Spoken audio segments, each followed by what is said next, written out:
Está con nosotros desde la capital cruceña. Hola Gerson, ¿cómo estás? Buenos días. Hola Diego, ¿qué tal? ¿Cómo estás? Acá vamos haciendo un seguimiento de qué es lo que está pasando, ¿no? en la política cruceña que tú en un anterior contacto hablando de este tema decías entre los que antes se agrupaban para ir contra el enemigo común que era el movimiento al socialismo, hoy están entre ellos peleados y atravesados además en el tema electoral por un caso de 32 maletas que involucró a una ahora ex candidata. ¿Qué tanto ha sacudido el caso Maletas a la campaña política en Santa Cruz, Gerson? Bueno, principalmente ha afectado en el tema de la campaña a la gobernación, en el sentido que, bueno, en realidad ambas, ¿no? Pero digo, primero vamos por la gobernación, en el sentido de que la exdiputada era exdiputada de Creemos, el partido del gobernador Luis Fernando Camacho, que lo primero que hizo fue tratar de desvincularse, ¿no?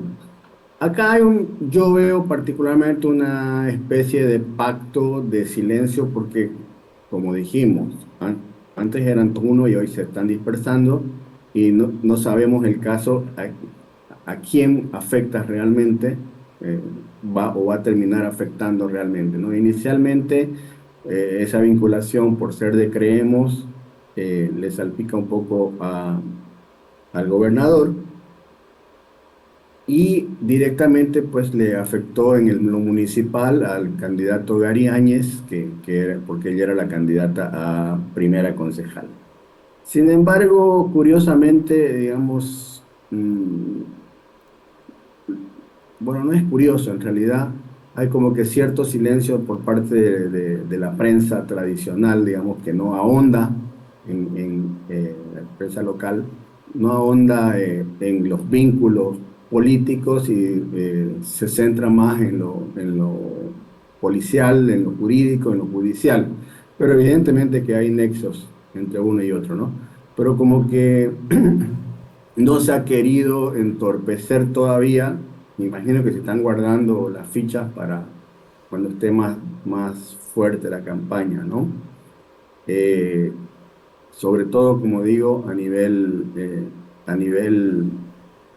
gobernación, porque entiendo que también a nivel municipal la dinámica es un poco diferente, en el sentido de que en el nivel departamental no está muy claro el ganador. En el nivel municipal hay un favorito, que lo dicen todas las encuestas, y es el candidato Saavedra, que viene trabajando desde Manuel Saavedra, más conocido como Mamén, que viene trabajando desde hace años por esa candidatura. Entonces, siempre los ataques son contra el que va primero, contra el favorito. Eh, y los que están por detrás están peleando seguirle la estela, ¿no? Pero en el caso de los candidatos a gobernadores es mucho más parejo el asunto, ¿no? Gerson, hemos, bueno, en las redes circulan un montón de encuestas, por supuesto de dudosa procedencia, por las características propias de esta elección, no hay, como ocurrió en las últimas elecciones generales, una gran presentación de encuestas, aunque ya estamos en momento de poder realizarlas. Todo es muy disperso, obviamente los canales suelen entrevistar a algunos de los candidatos y ahí se va complejizando la situación. Nos decías tú que hay un candidato favorito a la alcaldía, hay una dispersión evidente en, diríamos, la derecha cruceña, quienes históricamente o gobernaron, en el caso de la gobernación, gobernaron, o en el caso de la alcaldía fueron parte a veces y otras no tanto del gobierno municipal. todo apunta a ciertos candidatos. Y aquí la pregunta es si el oficialismo está con, diríamos, una fuerte presencia, porque el oficialismo tiene a su candidato Luis Fernando Camacho, que parece que viene perdiendo gasolina e impulso, y no sé si el ser aliado del gobierno le significa una factura política a Camacho. A ver, hablabas de las encuestas, ¿no? En primer lugar, convengamos que las encuestas, todas las encuestas han fallado en los últimos tiempos, ¿no? Recordemos en el pasado reciente nomás con las nacionales, como más allá de que se manipulen o no, nosotros como periodistas vemos encuestas que no se publican, que las hacen los propios partidos para tener una referencia real. Bueno, resulta que tampoco es real, ¿no? O sea, la que no usan para manipular, sino para realmente, también le falla, digamos, ¿no? Entonces, eh, las encuestas hoy en día, sobre todo en el plano departamental, no pueden reflejar ninguna tendencia a mi modo de ver, porque, digamos, la composición de la sociedad boliviana es muy compleja y se ha visto reflejada, pero no recién, en los últimos 20 años, ¿no? Entonces, explicaba yo en un anterior contacto que Santa Cruz tiene un 55% más o menos de votación urbana y un 45% de votación eh, rural o de provincia, ¿no? No es necesariamente rural, son ciudades intermedias en realidad. Y esas ciudades siempre ha sido un voto mayoritariamente, mientras existía el MAS, un voto masista. Y otro porcentaje que mordían en la ciudad, en la periferia de la ciudad, ¿no? Sobre todo la parte sureste. Eh, Esos votos que en su momento se iban al MAS, ¿a dónde se van a ir? Es la gran pregunta, porque no hay un candidato que exprese la voluntad popular. Eh, en lo nacional, todos los análisis apuntan a que ese voto eh, se fue a Edman Lara, y no por ideológico, sino por una cuestión de identificación popular. Ese candidato no hay en la alcaldía, en la gobernación en este momento. Son todos muy, muy homogéneos. Si vemos los 11 candidatos, eh, ideológicamente son prácticamente igual, su procedencia de clase es prácticamente igual, varían en muy pocas variantes, ¿no? Gerson, aquí Entonces, quiero sí. hacerte una pregunta, ya que mencionas al vicepresidente Lara. El vicepresidente, en estas tensiones que tuvo en cuanto asumió el cargo con el presidente, decía en la Ujú. puerta de la vicepresidencia: nosotros ahora vamos a tener nuestros candidatos, vamos a ir porque nos han desconocido. ¿Hay algún candidato de Lara a la gobernación? Visible no. Ocurre, o sea, yo tengo entendido que hay muchos candidatos que están buscando cierto tipo de alianzas subterráneas, no visibles. Porque convengamos que si bien Edman Lara generó, digamos, que el binomio esté hoy en el gobierno, también es cierto que él personalmente ha perdido mucha popularidad, y acá en Santa Cruz sobre todo, ¿no? De hecho, acá no fue tan popular y ahora es mucho menos. Entonces, ningún candidato creo que le convenga decir yo estoy con Lara.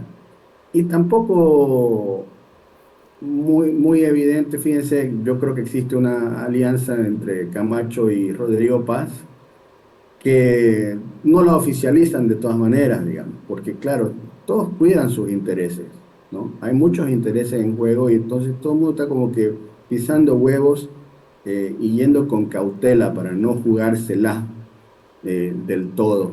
Pero los apoyos vienen de manera subterránea. ¿A qué me refiero, no? A tener equipos de campaña, a tener apoyo logístico, a pedir el voto por ejemplo, yo tengo de buena fuente información que hay muchos candidatos que jamás lo van a decir, pero se están acercando al levismo, sobre todo, que es el que Ujú. todavía concentra cierto poder de voto, para decirles apóyennos a que voten en nosotros, por nosotros en Yapacaní, en San Julián, en Cuatro Cañadas, en El Torno. Son ciudades intermedias pero que son, o En sea, los valles estamos cruceños. hablando, sumadas de todos, suman por lo menos cerca de un 20% de votación, ¿no? Entonces, eso puede inclinar la balanza, ¿no? Pero oficialmente no hay un candidato del masismo o del levismo, no hay un candidato de Lara, no hay un candidato de Rodrigo Paz, ¿no? Son candidaturas independientes, pero las alianzas que se tejen por debajo es lo que probablemente genere algún tipo de ventaja o incluso desventaja también. Gerson, en cuanto a la forma de comunicar, yo he encontrado algo bastante particular y es Otto Ritter en su peta, Ajá. recorriendo el departamento. Es como algo parecido hizo, vámonos a la Argentina, en su primera elección a la gobernación, Axel Kicillof, actual gobernador de la provincia de Buenos Aires, en su auto recorriendo. Otto Ritter en su petita. Muy diferente a los demás que sí son como mucho más clásicos. Tú nos decías la anterior vez que Otto Ritter podría ser la sorpresa en las elecciones. ¿Se viene desinflando o va más bien en un escenario ascendente Otto Ritter? Yo creo que va como todos es como una carrera de caballo, ¿no? Y que va variando. Y está empezando, lo duro va a ser a partir, yo creo, de la próxima semana. Eh, Otto Ritter, voy a recordar, fue candidato a alcalde también, y en ese tiempo, si no eras alcalde, llegabas a ser concejal. Y él fue concejal, y era un lobo solitario, ¿no? Y además era por la Falange Socialista Boliviana, que en ese momento era un partido casi desahuciado, y él lo revivió.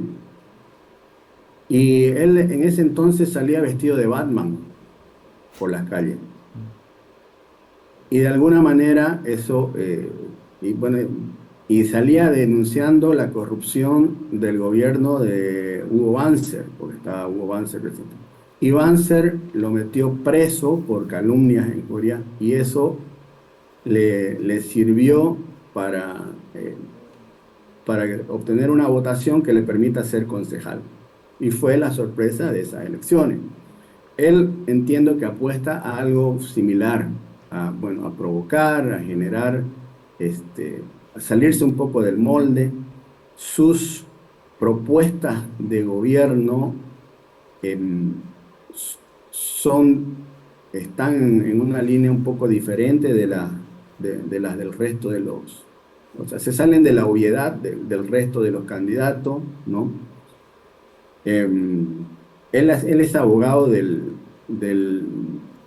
consulado de Brasil durante muchos años, entonces quiere usar esa experiencia para generar para proponer una vinculación con el Brasil a través de la gobernación, que ahora ya le están empezando a copiar, ¿no? De hecho, el gobernador Fernando Camacho armó un evento en San Ignacio de Velasco, y un poco que tiene que ver con esa idea de vinculación con el Brasil de Otto Ritter, ¿no? Ya, o sea, le están copiando también las ideas. Por eso pienso yo de que podría dar cierta sorpresa, ¿no? No sé si llega a ganar, pero de que pueda tener una votación interesante, puede ser, ¿no? Bueno, si ya hay un escenario de segunda vuelta en Santa Cruz, será un tema interesante, algo que no ocurrió en la anterior, donde arrasó prácticamente Luis Fernando Camacho.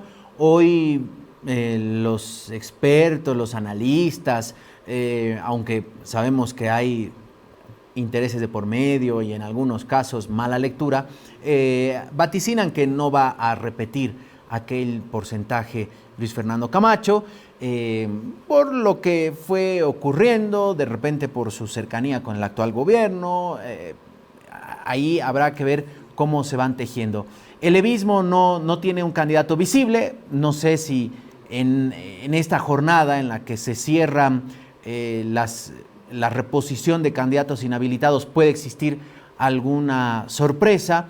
El levismo, con tantas inhabilitaciones, anuncios y todo, la verdad que ya uno va a veces perdiendo el rastro, pero Carlos Subirana, tengo entendido que sí es el candidato a la alcaldía de Santa Cruz por el levismo. ¿Tiene sigla o solo fue un anuncio, Gerson?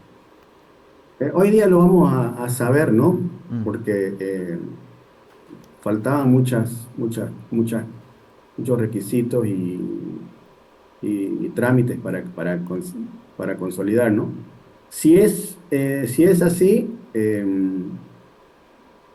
puede ser igual un jugador interesante, pero más complicado todavía, porque en la alcaldía son 15 candidaturas, ¿no? Eh, Quería puntualizar en el tema de Camacho. Lo de arrasó es pues relativo, porque ganó 55-45, bueno, 55-40 y algo, porque no había más que, digamos, dos candidatos fuertes, que eran Camacho y Cronenbol. Entonces era como que casi una polarización, digamos, ¿no? Y el tercer candidato, Germán Caballero, terminó siendo residual, y creo que había un cuarto o quinto, no superaron el 1%. Pero ya no existe esa polarización. Entonces, y además, en la Asamblea Legislativa hubo paridad. Hubo la misma cantidad de asambleístas de Creemos que la misma cantidad de asambleístas del MAS, y que la inclinaban la balanza a los cuatro asambleístas de los pueblos originarios, ¿no? Que terminaron viéndose al lado de Creemos, por cierto. Hoy en día, además de quién gane o si se va a segunda vuelta, hay que ver una conformación de una asamblea departamental mucho más heterogénea, ¿no? Mucho más dispersa, ¿no? Eh, entonces, no es lo mismo competir uno contra uno que competir ahora 11 candidatos, de los cuales por lo menos 5, no diría, o sea, que son fuertes en sí por su capacidad, pero tienen muchísimo poder adquisitivo. O sea, eh, es una carrera de millonarios la que va a vivir Santa Cruz en cuanto a la gobernación, me refiero, ¿no? O sea, son 4 o 5, lo digo así de frente, millonarios que están postulando a ser el próximo gobernador de Santa Cruz, Claro, y ¿no? se disputan el Entonces, mismo electorado, además. Y ajá, proponen lo exactamente, mismo. prácticamente, prácticamente. Y además se les ha acabado el discurso unificador que era el, el, el gobierno, el centralismo, ¿no? Eh, ya no pueden acusar a este gobierno de ser enemigo de Santa Cruz, centralista. La mitad del gabinete es cruceño. Les han dado todas las medidas que han pedido los empresarios. Es un gobierno que apoya al empresariado cruceño, o sea, está de la mano del empresariado cruceño. Entonces, ya no tiene un enemigo en común al que le sirva para generar adhesiones, ¿no? De hecho, lo intentó Camacho con el tema de los avasalladores, ¿no? Mm. Pero entiendo que midieron bien después, y las consecuencias podrían haber sido nefastas, ¿no? Socialmente, políticamente y electoralmente, ¿no? Gerson, hoy es una fecha importante en el calendario. Hoy se terminarán de develar algunas sorpresas que se esperan en torno a las candidaturas inhabilitadas, a los espacios y a los aspirantes. Así que yo creo que deberíamos estar repitiendo esta charla la siguiente semana, cuando tengamos claro ya quiénes finalmente estarán en carrera. ¿quién será la o el reemplazante de la exdiputada y ahora ex candidata a la concejalía vinculada al caso Maletas? Así que ahí será interesante ver ya con nombres cómo Y ya vienen. tiene reemplazo, ¿Ya ya está? la presentaron oficialmente, sí. ¿Y quién es? Ella se llama Davinia Ah, Fernández, confirmaron entonces. Mm. sí, fue una reina del carnaval, muy popular, por cierto, Ujú. cuando fue reina del carnaval, muy carismática, pero que sin ninguna experiencia política, ¿no? Pero bueno, esto de que no tenga experiencia política ya se ha vuelto como que una premisa, ¿no? Sí, En todo el más o menos. mundo, no solo acá. Todos juegan a ser outsiders. Así que bueno, confirmado entonces.